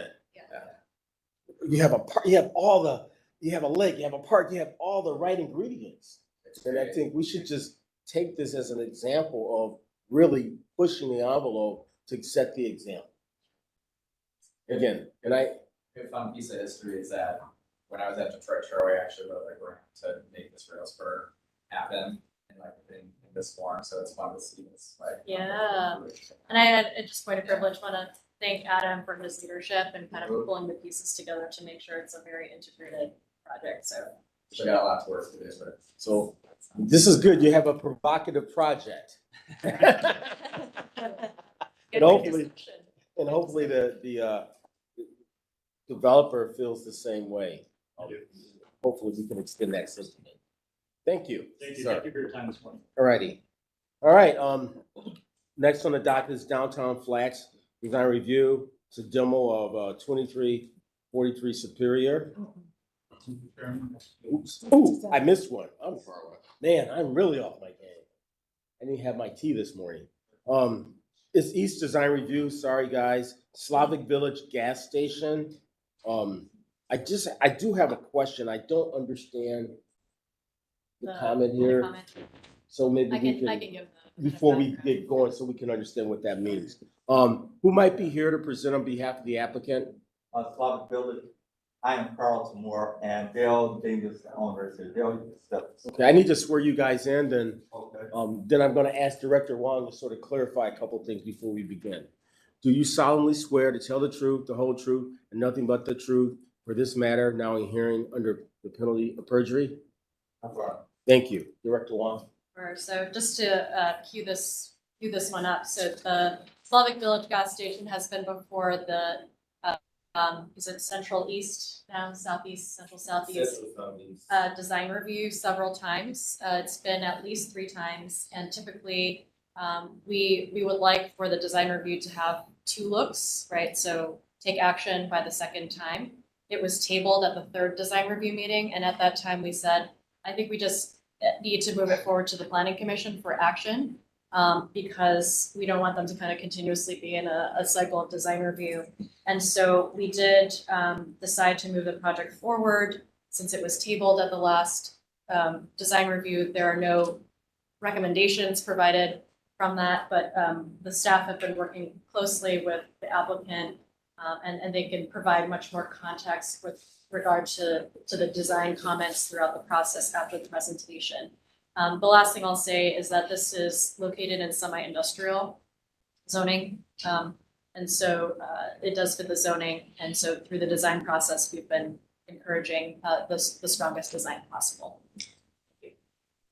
Good morning. I am Carl Moore. I'm here to present this project. I'm working with Mr. Dingus, who is the owner. And speaking of the design review process that we've gone through, I'd like to put on note that everything that they've asked us to do, we've done. This is a very unique project in the sense that I have an owner here, although who's willing to work with the city, work with the design review, work with the planning department. And everything that they've asked us to do, he's had no objections to it. Even though this project is in a semi-industrial district and it's not in an overlay, design, district either. We took in that consideration as we did the architectural design, as we did the site plan design, to follow those guidelines. That if this project was in an overlay district for a gas station, service and convenience store, what would they be asking us to do? And we followed those guidelines, and I really appreciate Mr. Dingus going along with this, letting them know that if we go in this direction, we're going in the direction as how the city of Cleveland, planning department, design review, committees want to see convenience stores and gas stations done. With that being said, moving to our project, what we have here, this project is located on Broadway. Stay on the first slide. This project is located at Broadway and right at the entrance of I-77. When you're traveling on 77 heading into downtown Cleveland, at the Broadway exit is exactly where you exit off at, right at his property. And with that being said, if you stand at that area, you will see a tremendous amount of trucks getting off I-77, heading into the semi-industrial district. With that being said, Mr. Dingus thought it would be a great idea that if he had truck fueling at this location. Beyond just gasoline for automobiles, we've incorporated in diesel truck fueling. This location in this site is the only location within the city of Cleveland boundaries where you can actually fuel long trucks. Long truck diesel trucks. There's no place else in the city of Cleveland that even allows that has a station that accommodates this. Mr. Dingus's project will be the first one that will be able to accommodate, and it fits the need. If you're at 77 North, you're exiting at Broadway here, and just take a look at the traffic flow. That is what gets off here. They're getting into the semi-industrial district that's further north of Mr. Dingus. So there's a need there. He's a need for diesel fuel. He's providing that at this location. What we've also done initially with this project, it was geared only towards fueling of cars and diesel trucks and just a small kiosk building. And I was letting Mr. Dingus know that you need to bring goods and services to the community. And with that being said, we reconfigured our initial design concept that we've incorporated a convenience store that will have 3,700 square feet of space there. So that there will be goods and services that will service the surrounding neighborhood.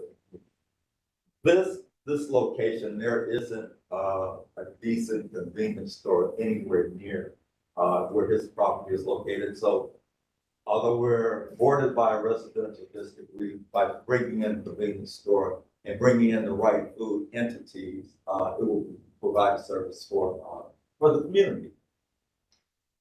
Another important factor, even though this is not a part of design review, Mr. Dingus was very adamant that he did not want to have alcohol sales at this location. So at this convenience store, there will not be any alcohol sales whatsoever. To supplement his income from this store, we're bringing in a tremendous amount of hot foods at this location. There will be a breakfast menu, there will be an afternoon luncheon menu, and we will have an evening menu where we're doing that amount of cooking and providing hot food, as well as takeout items, but there will not be any alcohol sales at this location.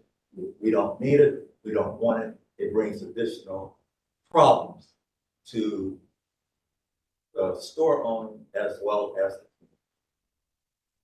A second thing that was Mr. Dingus was very adamant about was this will not be a 24-hour location.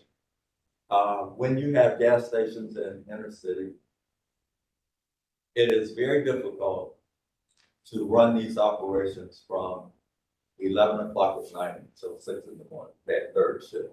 It creates a lot of problems. To eliminate that problem and to get better into the community, This will not be a 24-hour location. There's no need for it. Mr. Deans has no desire to have this. It cuts down on all of the problems that are associated with gas stations and convenience stores in inner city when they're open 24 hours. So that will not occur here. Speaking of, we will fuel automobiles at this location, long trucks, as well as short trucks. When we think about long trucks, there will not be any long truck. This location will not be a place where long trucks will have layovers. I hope I don't mess this up. This will not be a location where long trucks will be sitting there. They're only here for the purpose of getting gas. This is not a stopover. This is not a sleepover location for long trucks. Pull in, gas, fuel up, and pull out, and you leave.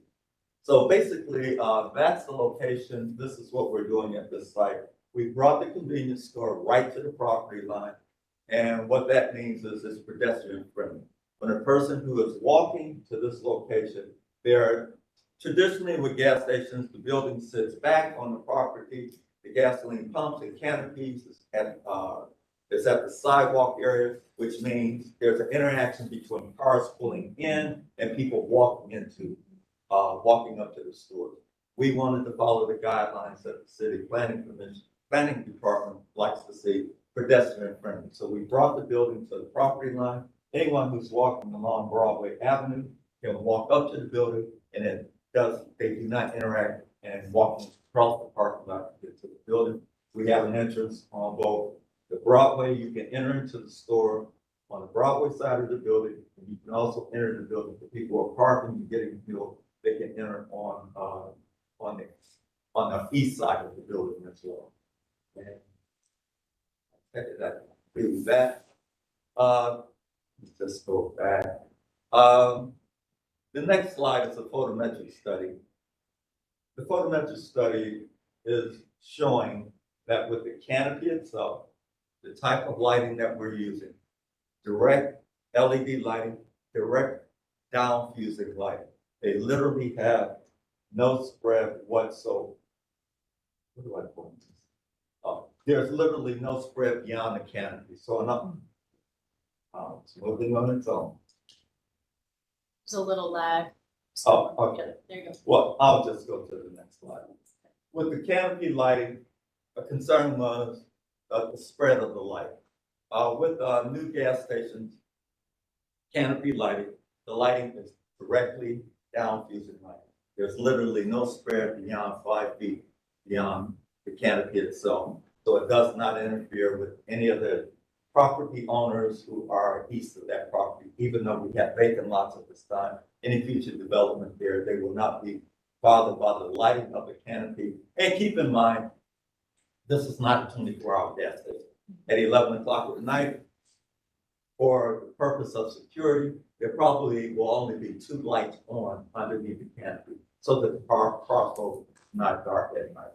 But it will not be on, canopy lighting will not be on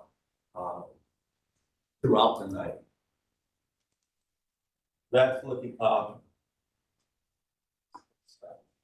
this is the building right at the property line. The pricing sign will not be a goalpost sign. There's no need for a goalpost sign, which is a taller pricing sign. We use the landscaping sign. Those goalpost signs is not what the city wants to see either.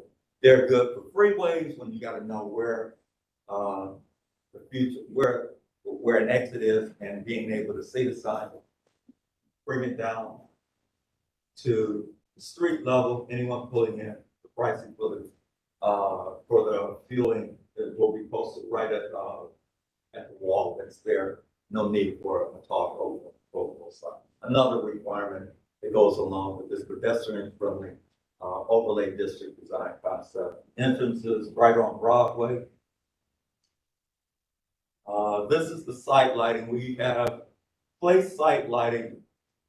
Site lighting is the need for site lighting is most important at the driveway entrances. So we have site lighting, because at driveway entrances is where accidents occur most often at a convenience store or a gas station. So we have site lighting right at the entrance point at both of the driveway entrance points along Broadway, and just a few lights scattered throughout. I think there are only 4 other lights on the entire property. So there's no need for any additional light. The illumination will be there from the canopy, from the store itself. No need to get into the specs of the lights.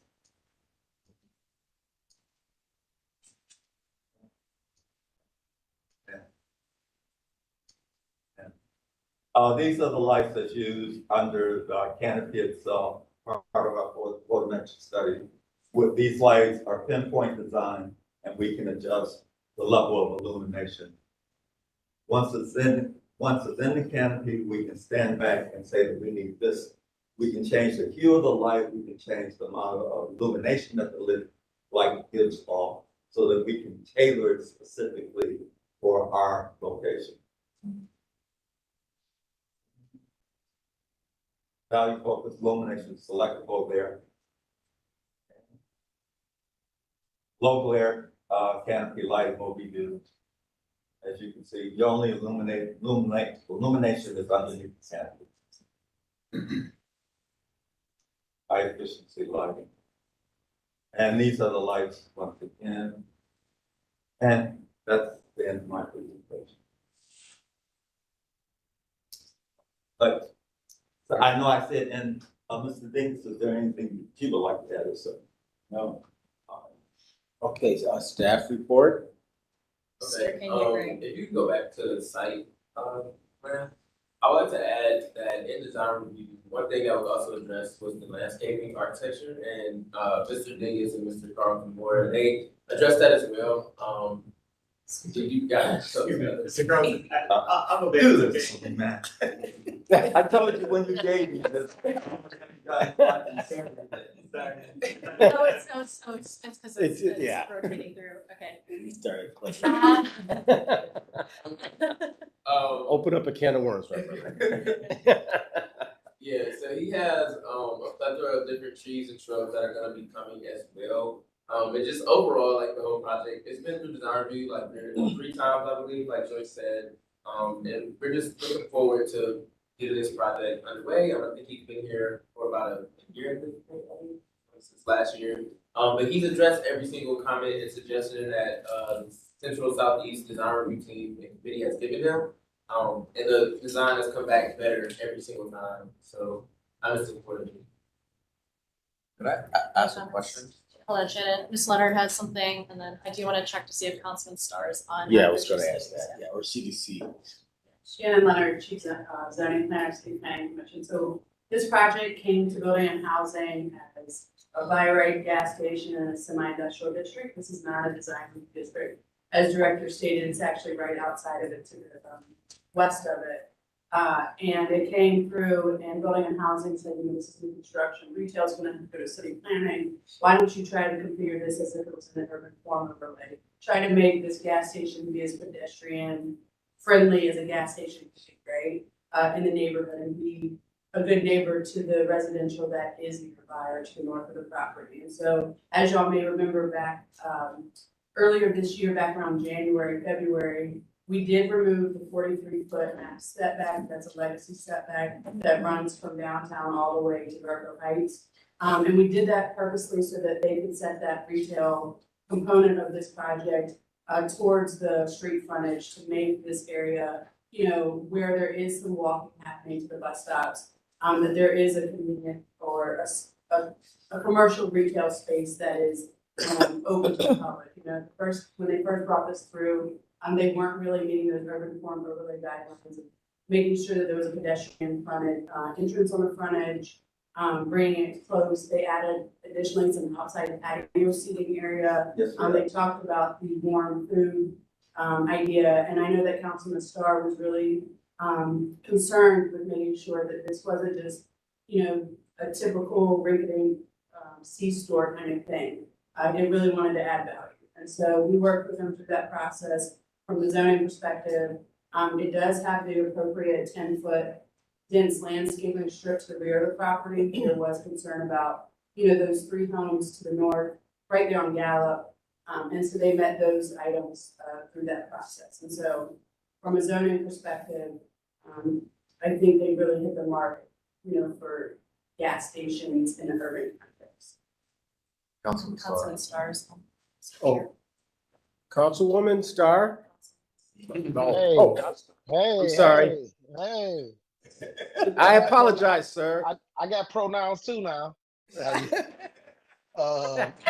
Do I need We to always be? need levity, man. Hey, you know, I'm there. Do I need to be sworn in or anything? No, sir. Okay. No, I would just add in saying similar to what Ken used to mention, as well as Director Joyce mentioned. We've been working through the planning stages, talking to the community, getting everybody a part of the project, and I do want to commend them for coming to the community and even hosting a community meeting. One thing sometimes people often forget, even in a private land and property, it's always great to show that you want to be a great tenant in a community and a stakeholder. So they hosted a meeting, heard about some different challenges that we've had in the Civic Village Broadway neighborhood, and they came back with all the results to show that they're going to do the great things. So I do fully support this initiative, and I think it's best for us to move forward. And anything that I can do to continue to support, I definitely will. Thank you. Thank you. I think I agree with everything that's been said. It's a stellar example of. I know I should quit while I did, but I heard something else in the other presentation I wanted to bring to your attention.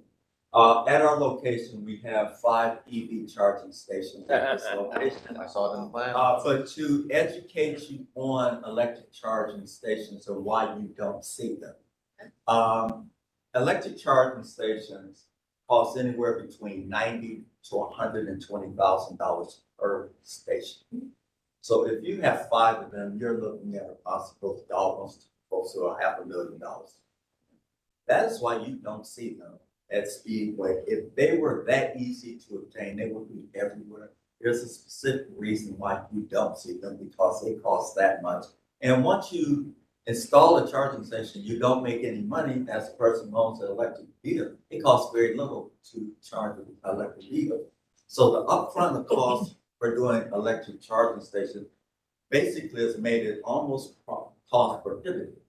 But in our case, if you are within 1 mile exit of a freeway, in this case, we're I-77 exit right at its property, we're eligible to a straight state grant which will enable you to get these electric charging stations. If you see an electric charging station other than maybe not even at Whole Foods, but when you see them, you can best believe that it's within 1 mile of a freeway exit, so that you can get that state grant to put them in. Other than that, I know everyone wants to insist that you have them, but the cost to doing them at this particular time makes it, the owners don't make any money on these stations, electric charging.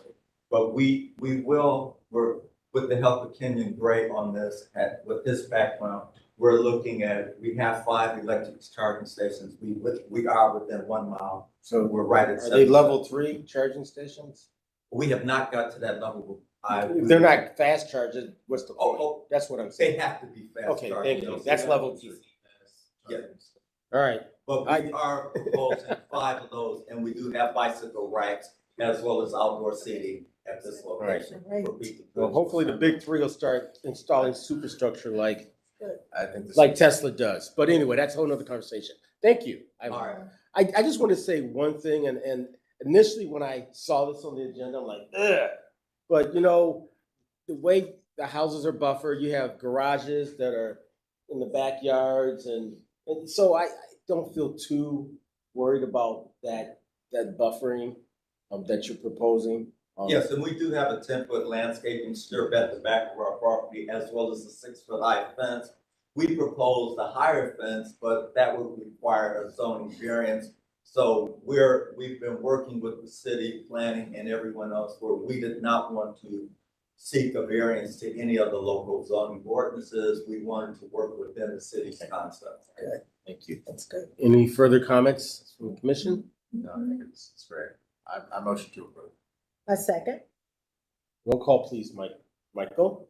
Anthony. Yes. Booker. Yes. McCray Scott. Yes. Sergeant. Yes.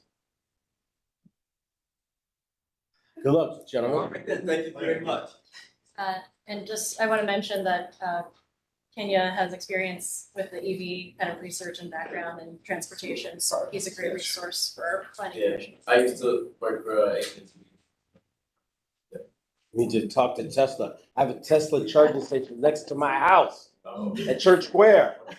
But you have the app. The closest charging station I have permission to use is on the New York Thruway.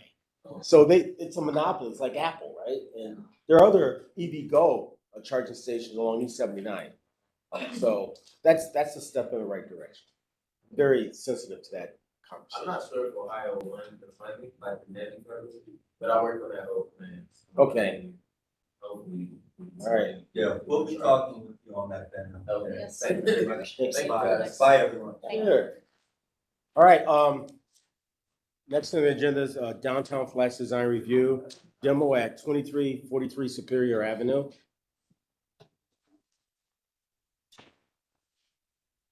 I have to swear you in since this is under design review.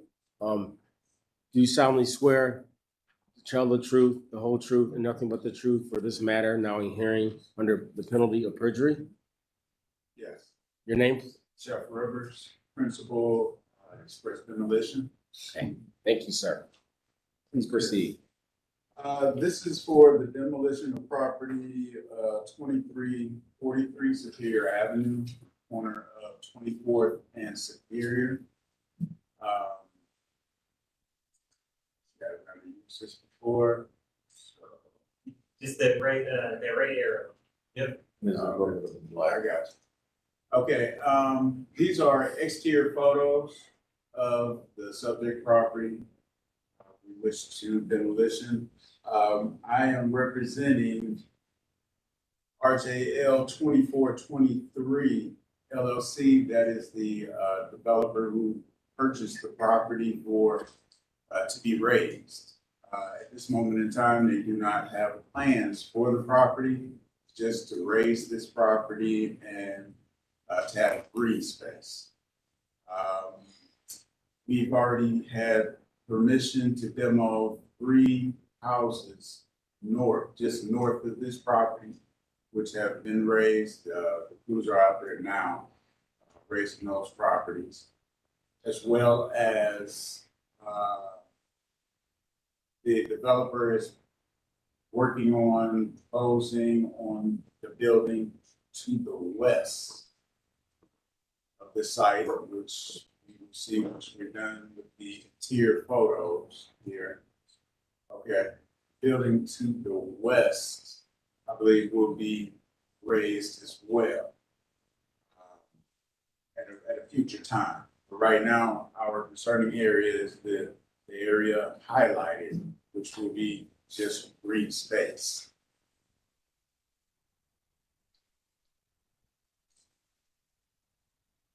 Okay, any staff comments? I believe Dan Schinkel's on the line. Dan, do you have any further comments? You may not. It was a very straightforward design review, and I believe Turn Deaf was the one who was the developer. So, I'm remembering. okay, mission members? Just have a question. When you say green space, it's just gonna be sod. Grass. Grass. We're gonna raise it according to City of Cleveland standards. Grass. I have a question. Sure, go Who's ahead. gonna maintain the green space, keeping the grass cut and all after it's? The developer will maintain. Okay, all right, anyone like to call a question? I make a motion that the demolition at 2343 Superior be approved. Second? Roll call, please. Anthony, Yes. Booker, Yes. Craig Scott, Yes. Sargent. Yes. Thank you. We're progressing to mandatory referral. Looks like Mr. Sotowski's here and, Mr. Roth. Wine insurance are in. and Wine there's no insurance. ordinance number, but it's, Thanksgiving wine shirt. That's it. Oh. Special. I don't own a Hawaiian shirt. Where do you guys buy those? Kohl's has a lot of them, they're online. Okay. They're on my Christmas list right now. Coach.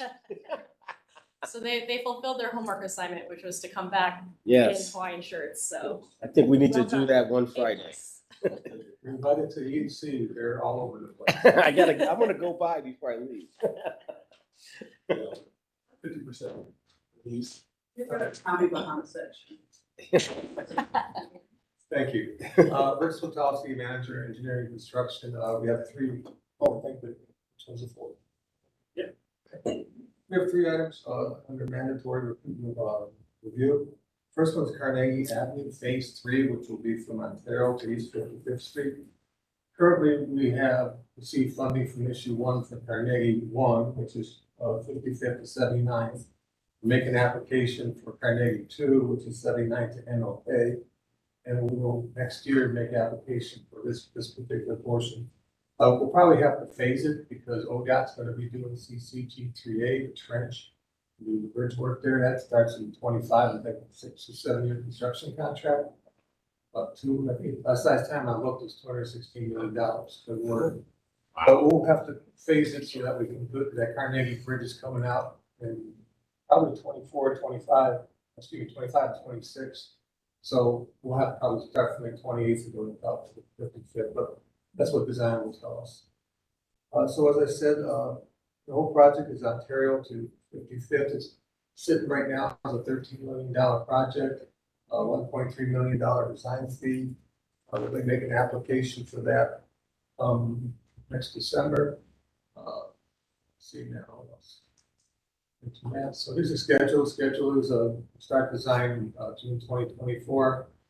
Go out the bids in October 25. Start construction in January 26, and complete in the same construction year. With that, I'll open for any questions. Commission members? I move for approval. Second. Roll call, please. Anthony, Yes. Booker, Yes? Ray Scott, Yes. Sergeant. Yes. The second item under mandatory referrals is ordinance number 1269, 2023, Collinwood, Nottingham. I'll turn this over to Mr. Swatowski again. Thank you. This particular project is actually being sponsored by East Cleveland. They received $213,000 from the Cuyahoga County in what's called the 50/50 program that they have over there. The road is split between East Cleveland and Cleveland, obviously. The portion of Cleveland is in Ward 10. So it's going to be basically a resurfacing project, some sidewalk and other items as needed. The city's portion right now is estimated to be $138,000, and it's a straight up split with East Cleveland. Schedule is it's currently under design. East Cleveland will be bidding the work next year, and then starting the work in May of 24, finishing in the construction season. Any questions? I'd like to call the question. Motion to approve. I second. Roll call, please. Anthony, Yes. Booker, Yes? Ray Scott, Yes. Sergeant. Yes. Motion carries. Thank you. The last under mandatory referrals, ordinance number 1273, 2023, authorizing Director of Capital Projects to issue a permit to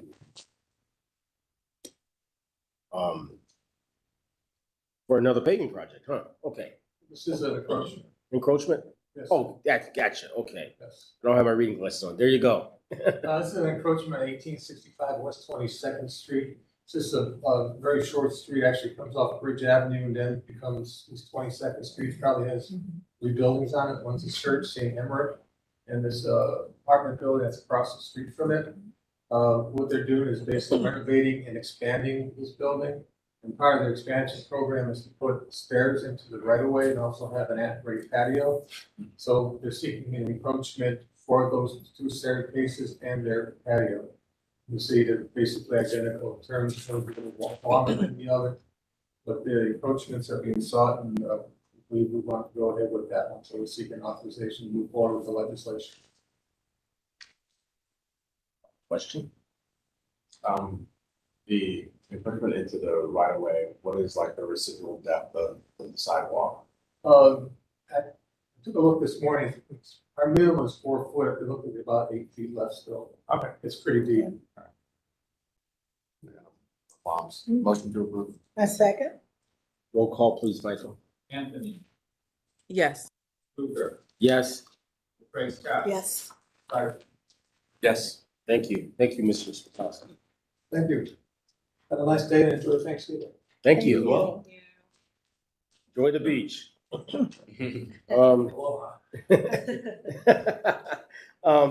We're transitioning to administrative approvals. There are 4 items under that category. If you guys can take a quick look at those and call the question.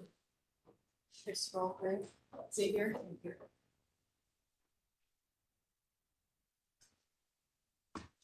I move for approval of administrative approvals. Second. Roll call, please. Anthony, Yes. Hoover, Yes, Craig Scott. Yes. Tyler. Yes. thank you. Motion carries. Director Wong? Yes. Very quick director's report. So thank you all for a really great commission meeting today. Go to the next slide, please, Xavier. Happy Thanksgiving. Have a great week next week. Our final meetings in 2023 are December 1st and December 15th. So we're coming up on the end of the year. One note is that on December 15th, we will have our annual final lunch of the year with the whole commission. And we hope that our 7th member will be on by then. So we're looking forward to that gathering. Second note is that Shannon Leonard has been working hard with the zoning section to undergo the form-based code review, whether it's any adjustments and edits with our consultant or meeting with community members.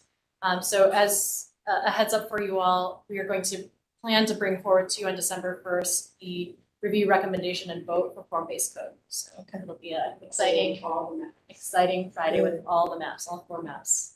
That's Huff, Detroit Shoreway, Cudell, and the 2 Opportunity Corridor. So awesome. And then this is hopefully a quick discussion, but this has come up a few times in terms of design review cases that end up going through our process, whether it's through fire, building and housing, zoning review, and then there are adjustments that have to come back. Our question is, what would the commission like to see when it comes to projects that do have changes? And what level of changes are considered major enough to bring back to you?